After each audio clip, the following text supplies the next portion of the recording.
आदरणीय माननीय श्री राव इंद्रजीत सिंह जी, केंद्रीय राज्य मंत्री, भारत सरकार एवं सांसद गुरुग्राम से निवेदन है कि सर इस मौके पर अपना उद्बोधन देकर हम सबका मार्गदर्शन करें।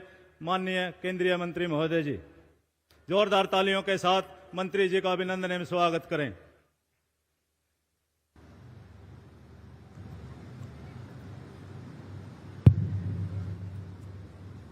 माननीय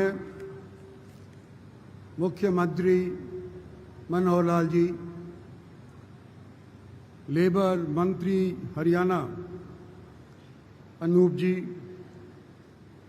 एमएलए साहब संजय सिंह जी,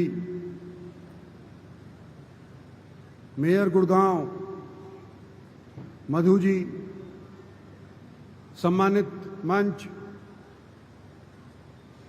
हरियाणा के दूर दराज क्षेत्रों से,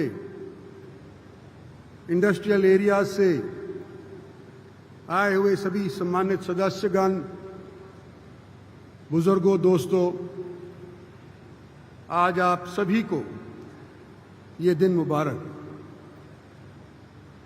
आज नरेंद्र भाई मोदी हमारे प्रधानमंत्री, जिनको हमने और आपने मिलकर के चुना था, आज उनका जन्मदिन भी है। और विश्वकर्मा दिन आज हालांकि नहीं है, लेकिन फिर भी आप लोगों को यहां आमंत्रित इस तौर के ऊपर किया गया, हरियाणा सरकार की तरफ से, मुख्यमंत्री जी की तरफ से, कि दो काम हो जाएंगे। विश्वकर्मा दिवस के ऊपर तो सब छुट्टी मनाते हैं, आने जाने के अंदर शायद ऐतराज बरते, लेकिन आज के दिन जब हमारे प्रधानमंत्री का जन्म दिवस है, सो आप लोग सारे के सारे रजामंदी के तौर के ऊपर यहां उपस्थित होने के लिए तैयार हो जाएंगे। और आज आगे बढ़ने से पहले, सबसे पहले तो प्रोटोकॉल के अंदर जो मेरी तरफ से कोताही हुई है, उसका मैं जिक्र करना चाहता हूं कि बतौर यहां के एमपी, मुख्यमंत्री जी से पहले यहां मुझे उपस्थित होना चाहिए था, आप लोगों का स्वागत करना चाहिए था, लेकिन क्योंकि नरेंद्र भाई मोदी का आज जन्मदिन था और पहले से सुनिश्चित कार्यक्रम थे, उनके अंदर जाना लाजमी था, इसलिए मुझे यहां बीच के अंदर आने में थोड़ी देर हो गई और ये प्रोटोकॉल की हालांकि कोताही है, लेकिन जरूरी था। आज देश नरेंद्र भाई मोदी और मुख्यमंत्री हरियाणा और हमारे अनेक और मुख्यमंत्री भारतीय जनता पार्टी के नेतृत्व के अंदर आगे बढ़ रहा है। और ये बात जिक्र इस तौर के ऊपर कहना चाहता हूं कि स्टैटिस्टिक्स का मैं मंत्री हूं। विश्व के अंदर जब कोविड फैल रहा था, हमारा देश भी उसका शिकार बना था, और जो मुल्क सबसे समृद्ध गिने जाते हैं, जैसे अमेरिका हुआ, ब्रिटानिया हुआ, फ्रांस हुआ, सबके सब का आम तौर के ऊपर 2 से 4% जीडीपी के अंदर ग्रोथ हुआ करता था। और जो सबसे कमजोर किया जाता था इन लोगों की तरफ से, वो मुल्क हिंदुस्तान कोविड के बाद उभरा, सबसे पहले उभरा और 6.2% हमारी जीडीपी कोविड के उपरांत बढ़ी, जो विश्व के अंदर चाइना को छोड़ करके किसी और मुल्क ने प्राप्त नहीं करी थी। और ये कैसे संभव हुआ कि हमारे देश के अंदर कोविड का इंतजाम पूरे तौर के ऊपर हुआ। हालांकि 2 साल तक हमारी इंडस्ट्रियां बंद रहीं, लेकिन फिर भी हमारी लेबर और हमारे इंडस्ट्रियलिस्ट मिलकर के हिंदुस्तान को इस कदार पे लाए कि हम अमेरिका को भी पीछे छोड़ करके कोविड के उपरांत 6% के ऊपर जीडीपी ग्रोथ के ऊपर हम पहुंच गए। ताली 2 हाथ से बनती है। एक तो कैपिटलिस्ट या इंडस्ट्रियलिस्ट कह लो, उनका एक हाथ होता है, और दूसरा आप लोगों का, जो उन इंडस्ट्री को रवां करते हैं, चलाते हैं और देश को आगे बढ़ाते हैं। आज आपको मुबारकबाद देना चाहता हूं कि जो ये पिछला 4 महीने का रिकॉर्ड है, मार्च तक हमारी कुल मिलाकर के जीडीपी 4.1% थी। और जब कोविड का प्रकोप एकदम खत्म होने से लगा है, मार्च से लेकर के अगले 4 महीने जो आज के दिन अप्रैल, मई, जून और जुलाई तक के हैं, इसके अंदर भारत की अग्रसर रफ्तार देखो और मुल्कों की निस्बत कितनी तेजी से हम आगे बढ़े हैं नरेंद्र भाई मोदी के नेतृत्व में, उसको आप देखो। कहाँ 4% हमारी 31 मार्च तक की थी, आज के दिन 13.5% जीडीपी के अंदर ग्रोथ हमारे मुल्क ने दिखाई है। उस चीज का भी धन्यवाद आप लोगों को करना चाहता हूं और उसके अंदर सहयोग जो आप लोगों का है उसका भी मैं जिक्र करना चाहता हूं। आज गुड़गांव के अंदर हम उपस्थित हैं। हरियाणा का एक बड़ा हिस्सा इंडस्ट्री का गुड़गांव के अंदर है। उद्योग विहार से शुरू करते हैं। उद्योग विहार 1, 2, 3, 4, मानेसर, बावल, इधर दोनी साइड को देखेंगे तो फरीदाबाद, एनसीआर का जितना भी एरिया है सोनीपत समेत, यह हरियाणा की माली हालत को सुधारता है। और गुड़गांव सबसे ज्यादा सुधारता है क्योंकि सबसे ज्यादा राजस्व हरियाणा के कोष के अंदर गुड़गांव के यहां से जाता है। इंडस्ट्रियली सबसे ज्यादा आज के दिन गुड़गांव के अंदर उपस्थित है। और आज बतौर कॉर्पोरेट मिनिस्टर मैं आपको यूं कहना चाहता हूं तो कि इंडस्ट्री वाले अब तक यूं कहा करते थे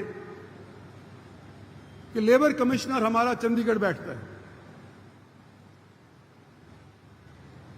कॉर्पोरेट का ऑफिस, कंपनियों का ऑफिस जो भारत सरकार की कॉर्पोरेट मिनिस्ट्री देखती है वो चंडीगढ़ रहता है। तो मैं आज आपके बीच में यह ऐलान करना चाहता हूं कि क्योंकि हरियाणा की इंडस्ट्री नॉर्थ इंडिया के अंदर सबसे अव्वल है, देश के योगदान के अंदर, देश की तरक्की के अंदर सबसे ज्यादा योगदान हमारे इस हरियाणा की इंडस्ट्री का होता है, लेबर समेत, उनका दफ्तर हम गुड़गांव के अंदर कॉर्पोरेट ऑफिस अब खोलने जा रहे हैं। लेबर को तो चीफ मिनिस्टर साहब अगर ऐलान करेंगे तो वो बताएंगे। लेबर का भी मेरा निवेदन है कि लेबर कमिश्नर भी चंडीगढ़ बैठते हैं, असिस्टेंट लेबर कमिश्नर यहां पर बैठते हैं। तो अगर हमारी तरफ से कॉर्पोरेट मिनिस्ट्री की तरफ से कॉर्पोरेट ऑफिस हरियाणा का हम मुक्तेश्वर मानेसर करने जा रहे हैं, तो कृपा करके निवेदन मेरा आपसे समीम साहब है कि लेबर कमिश्नर को भी आप इस एरिया के अंदर आप स्थापित कर दें ताकि आम लोग को, आम इंडस्ट्रियलिस्ट को चंडीगढ़ लेबर डिस्प्यूट के लिए जाना ना पड़े। मैं एक जिक्र और करना चाहता हूं कि यहां पर मारुति सुजुकी नाम की एक इंडस्ट्री है और पिछले दिनों के अंदर ये कई जगह से अफवाहें उड़ी कि मारुति सुजुकी अपना यहां का प्लांट बंद करके और गुजरात जाने वाली है। ये हमारी सरकार की, हमारी पार्टी की, हमारे चीफ मिनिस्टर की उपलब्धि समेत हमारे प्रधानमंत्री के भी ये आदेश है कि अगर मारुति सुजुकी का विस्तार होने जा रहा है तो वो बेशक गुजरात के अंदर हो जाए, लेकिन हरियाणा की मारुति सुजुकी इंडस्ट्री को हरियाणा के अंदर, गुड़गांव के अंदर ही रखा जाएगा। और न केवल यहां पर रखा जाएगा, अभी हाल ही के अंदर पिछले हफ्ते मारुति सुजुकी का एक और प्लांट सोनीपत के अंदर प्रधानमंत्री जी ने और मनोहर लाल जी ने स्थापित किया है। और शायद ये भी बताएंगे कि अगले आने वाले समय के अंदर 100 एकड़ के ऊपर मारुति सुजुकी मोटरसाइकिल बनाने का भी प्लांट भारतीय हरियाणा के अंदर, ये भारत का सबसे बड़ा मारुति सुजुकी का मोटरसाइकिल का प्लांट 100 एकड़ के ऊपर वहां हरियाणा के अंदर लगने जा रहा है। मेरा ज्यादा भाषण देने का आज अवसर नहीं है, केवल इतना ही कहना चाहता हूं और एक शेर के मार्फत मैं अपना भाषण समाप्त करना चाहता हूं कि कई अरसों के बाद हरियाणा के अंदर एक स्थापित सरकार, स्थायी सरकार आई। देश के अंदर एक स्थायी सरकार स्थापित हुई, आप लोगों ने करी, और हमने उपलब्धियां विश्व की निगाह के अंदर हासिल करी। और ये जब ही हुआ जब कोऑर्डिनेशन इंडस्ट्री के बीच के अंदर, इंडस्ट्रियलिस्ट के बीच के अंदर और लेबर के बीच के अंदर और मौजूदा सरकार के बीच के अंदर ईज ऑफ डूइंग बिजनेस के तौर के ऊपर बाकायदा बना रहा। तो आज हिंदुस्तान के विषय के अंदर, हरियाणा के विषय के अंदर एक शेर मैं पढ़ना चाहता हूं। जो तरक्की कर रहे हैं उस विषय के अंदर मैं एक शेर पढ़ना चाहता हूं, मुलाहिजा फरमाइए कि शाही है तू, हिंदुस्तान की बात करता हूं, हरियाणा की बात करता हूं। शाही है तू, परवाज है काम तेरा। परवाज मतलब लंबी लंबी ऊंची ऊंची उड़ान भरना। शाही है तू, परवाज है काम तेरा, तेरे आगे आसमां और भी हैं। तो अभी तक जितनी भी हमने उपलब्धि करी है, आने वाले 25 बरस के अंदर उनको दिन दुगना चार चौगुना करने के 2047 तक, जब हमारी 100 साल आज़ादी के पूरे होंगे, उस टाइम तक हम ये लंबी उड़ान भरें। ये मेरा अनुमान है, ये मेरा होप है, उम्मीद है। और आने वाले समय के अंदर जहां आज के दिन हम परचेजिंग पावर पैरिटी के अंदर चौथे स्थान के ऊपर हैं, जहां हमने अंग्रेजों को भी पीछे छोड़ दिया है, तो आने वाले 25 साल के उपरांत हो सकता है कि अमेरिका जैसे और चीन जैसे मुल्कों को भी हम पीछे करें, अगर यही रफ्तार हमारी अग्रसर रही। धन्यवाद और जय हिंद।